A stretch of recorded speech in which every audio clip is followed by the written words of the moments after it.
Kemendikbud merumuskan bahwa paradigma pembelajaran abad 21 menekankan pada kemampuan peserta didik dalam mencari tahu dari berbagai sumber, merumuskan permasalahan, berpikir analitis, dan kerjasama serta berkolaborasi dalam menyelesaikan masalah.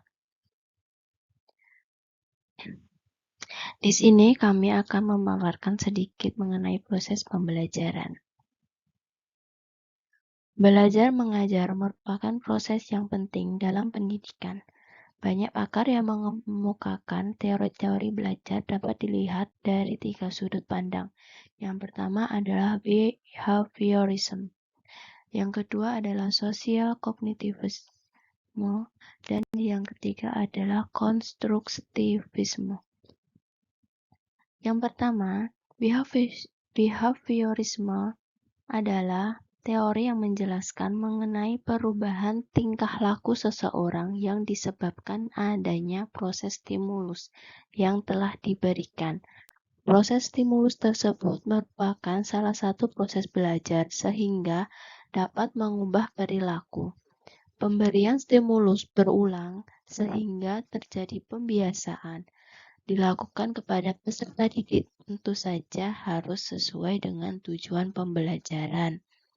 Adanya stimulus sesungguhnya menjadi sebuah perangkat keras agar proses dan hasil belajar bisa dikembangkan sedemikian rupa, namun tetap berada dalam konteks tujuan pembelajaran. Yang kedua, sosial kognitivisme atau sosial kognitif, yaitu seorang guru perlu fokus pada proses berpikir siswa dan memberikan strategi yang tepat berdasarkan fungsi kognitif mereka. Libatkan siswa dalam berbagai kegiatan, seperti memberikan waktu bagi mereka untuk bertanya, kesempatan untuk membuat kesalahan dan memperbaikinya berdasarkan hasil pengamatan, serta merefleksikan diri agar dapat membantu mereka dalam memahami proses mental.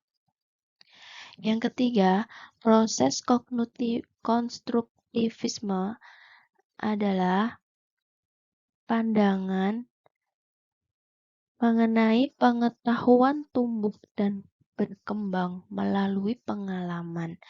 Pemahaman kembang semakin dalam dan kuat apabila selalu diuji oleh berbagai macam pengalaman baru. Aplikasi teori belajar konstruktivisme adalah apabila seorang anak merasa sakit terpercik api, berdasarkan pengalamannya, terbentuk skema kognitif pada diri anak tentang api, bahwa api adalah sesuatu yang membahayakan, oleh karena itu harus dihindari. Semakin dewasa, pengalaman anak bertambah. Ketika melihat ibunya memasak dengan menggunakan api, maka skema kognitif tersebut akan disempurnakan, bahwa api tidak harus dihindari tetapi dimanfaatkan.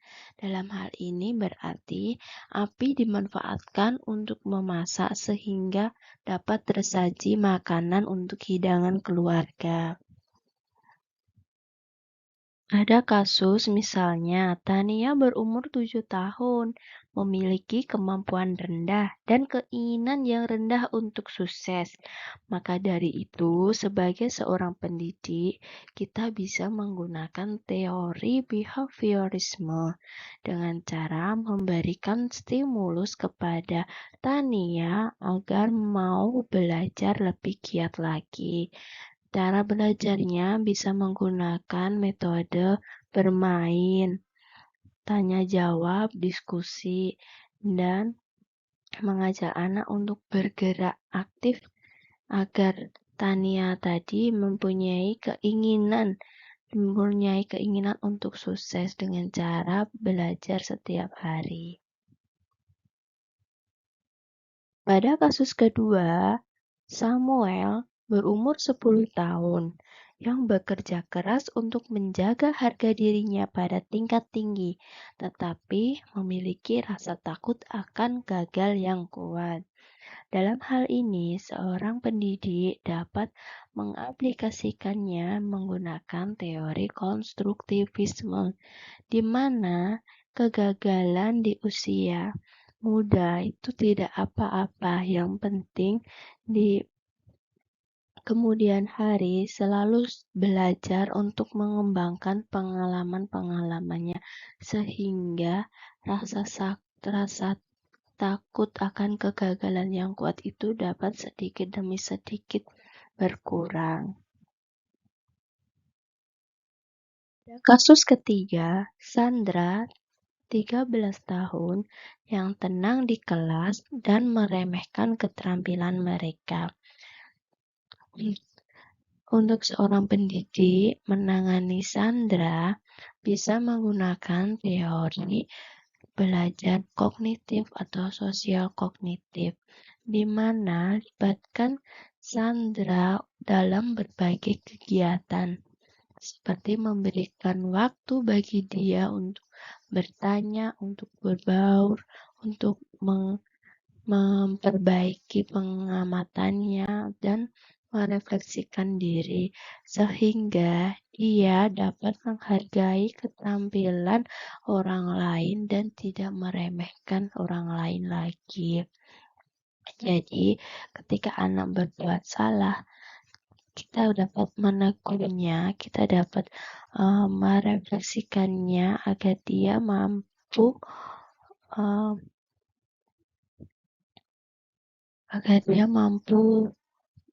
berbaur dengan temannya, sehingga dia mempunyai keterampilan berpikir bahwa apa yang dipikirkan dia selama ini itu salah, sehingga dia mempunyai pemikiran bahwa menghargai orang lain dan saling menghormati itu adalah penting. Jadi dia tidak mempunyai perasaan atau meremehkan keterampilan orang lain lagi. Keempat, Robert, 16 tahun, yang menunjukkan sedikit minat di sekolah dan saat ini tinggal bersama dengan bibinya, dan Anda sudah tidak dapat menghubungi orang tuanya. Nah, di sini kita sebagai seorang pendidik dapat aplikasikannya melalui pandangan konstruktivisme, di mana pengetahuan tumbuh dan berkembang melalui pengalaman. Nah, kita bisa gali kenapa Robert menunjukkan sedikit minat di sekolah. Ataukah karena dia sudah tidak tinggal lagi dengan orang tuanya atau ada masalah keluarga seperti itu. Nah, pemahaman berkembang semakin dalam dan kuat apabila selalu diuji oleh berbagai macam pengalaman baru. Nah, di sini kita bisa menstimulus Robert untuk mempunyai kegiatan bersama teman-temannya di sekolah. Dan minat belajar siswa itu bisa dipengaruhi juga oleh lingkungan keluarga dan lingkungan teman-temannya. Di sini kita bisa menghubungi bibinya yang saat ini tinggal bersama Robert, menanyakan kenapa Robert mempunyai sedikit minat untuk belajar di sekolah, apa penyebabnya, dan kita bisa mengatasinya setelah ada observasi dengan lingkungan keluarganya. Kemudian kita bisa mengkombinasikan dengan lingkungannya di sekolah. Mungkin saja kalau tidak di rumah ya di sekolah ada masalah mengenai Robert. Kenapa tidak bersemangat dalam belajar?